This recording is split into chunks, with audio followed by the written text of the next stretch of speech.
हम सबने एलियन वाली मूवीज देखी हैं और बहुत से लोगों को ये बहुत पसंद भी आती है। इंडिया में भी कुछ कमाल की फिल्में बनी हैं, जैसे कोई मिल गया, पीके वगैरह वगैरह। लेकिन जब कोई एलियन या स्पेस रिलेटेड मूवी हॉलीवुड से आती है तो डेफिनेटली एक अलग ही लेवल की होती है। तो हाल ही में एक ऐसी मूवी रिलीज हो चुकी है जिसका नाम है डिस्क्लोजर डे, यानी कि सबको बताने वाला दिन। मैं अभी अभी ये मूवी देखकर आई हूँ, तो चलिए बात करते हैं कि ये मूवी कैसी है। और हाँ, अगर आप पहली बार चैनल पे आए हैं तो देर किस बात की, जल्दी से चैनल को सब्सक्राइब कर लीजिए ताकि ऐसे ही फ्रेश वीडियोस आपके पास आते रहे। सबसे पहली बात जो मुझे यहाँ बोलनी है वो ये है कि इस मूवी को इतना हाइप मिलना, इतना नोटिस होना बिल्कुल डिजर्विंग है। और इसका सबसे बड़ा रीजन है इसके director, the legendary Steven Spielberg. ये वही डायरेक्टर है जिन्होंने इंडियाना जोन जैसी कल्ट मूवी बनाई है, रेडी प्लेयर वन जैसा मास्टरपीस दिया है, catch me if you can, Jurassic park और ऐसी कई फिल्में। उनकी सोच हमेशा सबसे अलग रही है। जब इतने बड़े विजनरी डायरेक्टर का हाथ हो और हॉलीवुड का एक मैसिव ब्लॉकबस्टर बजट इस प्रोजेक्ट में लगा हो, तो आप समझ ही सकते हैं कि विजुअल्स किस लेवल के होंगे।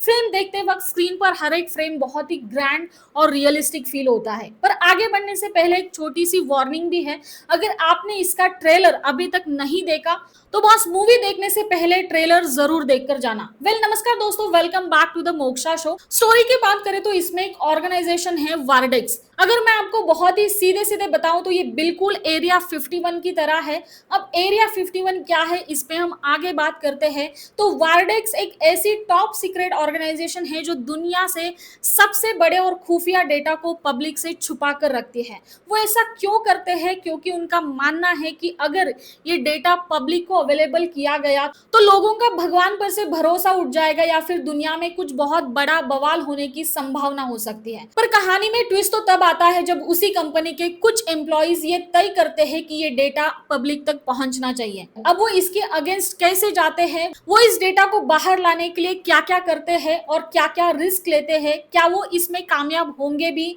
या नहीं, और सबसे बड़ा सवाल आखिर ये डेटा क्या है, वार्डेक्स क्या छुपाने की कोशिश कर रहा है। जब मैंने एरिया 51 का नाम लिया, अगर आप जानते हैं तो आप समझ ही गए होंगे कि यहाँ किस चीज के बारे में बात हो रही है। ऐसे लगता है इस मूवी का इंस्पिरेशन थेट वहीं से आया होगा। पर अगर आप नहीं जानते तो आपको इसके n number of detail video YouTube पर मिल जाएंगे।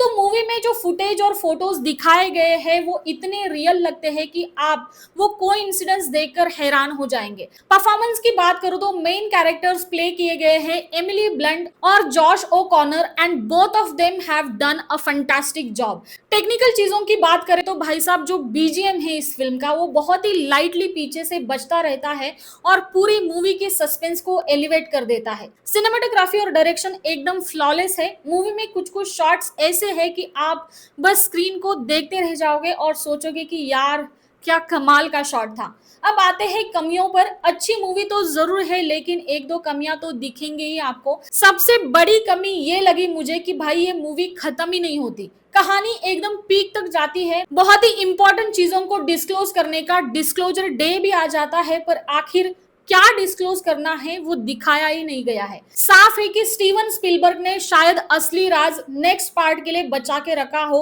मूवी देखने के बाद मैं तो सीक्वल का बेसब्री से इंतजार कर रही हूँ कि आगे क्या होने वाला है। तो ओवरऑल ऐसे एलियन रिलेटेड टॉपिक पर movie banana is an fantastic work. अक्सर हम इस जॉनरे में कुछ और ही देखते हैं, लेकिन स्टीवन स्पिलबर्ग ने यहाँ जो दिखाने की कोशिश की है वो सबसे अलग है। तो मेरी तरफ से इस मास्टरपीस को मिलते हैं 4 आउट ऑफ 5 स्टार। लेकिन ऑनेस्टली अगर एंडिंग पूरी होती तो मेरे लिए ये एक 5 स्टार मूवी होती। तो दोस्तों ये था मेरा रिव्यू। अगर आपने डिस्क्लोजर डे देख ली है तो मुझे कमेंट सेक्शन में जरूर बताना कि आपको इसका कॉन्सेप्ट कैसा लगा, और ऐसे ही कमाल के रिव्यूज के लिए चैनल को सब्सक्राइब करना बिल्कुल मत भूलना। मैं मिलती हूँ आपको अगले वीडियो में एक और नए रिव्यू, नई कहानी के साथ। तब तक के लिए दोस्तों stay safe and stay healthy.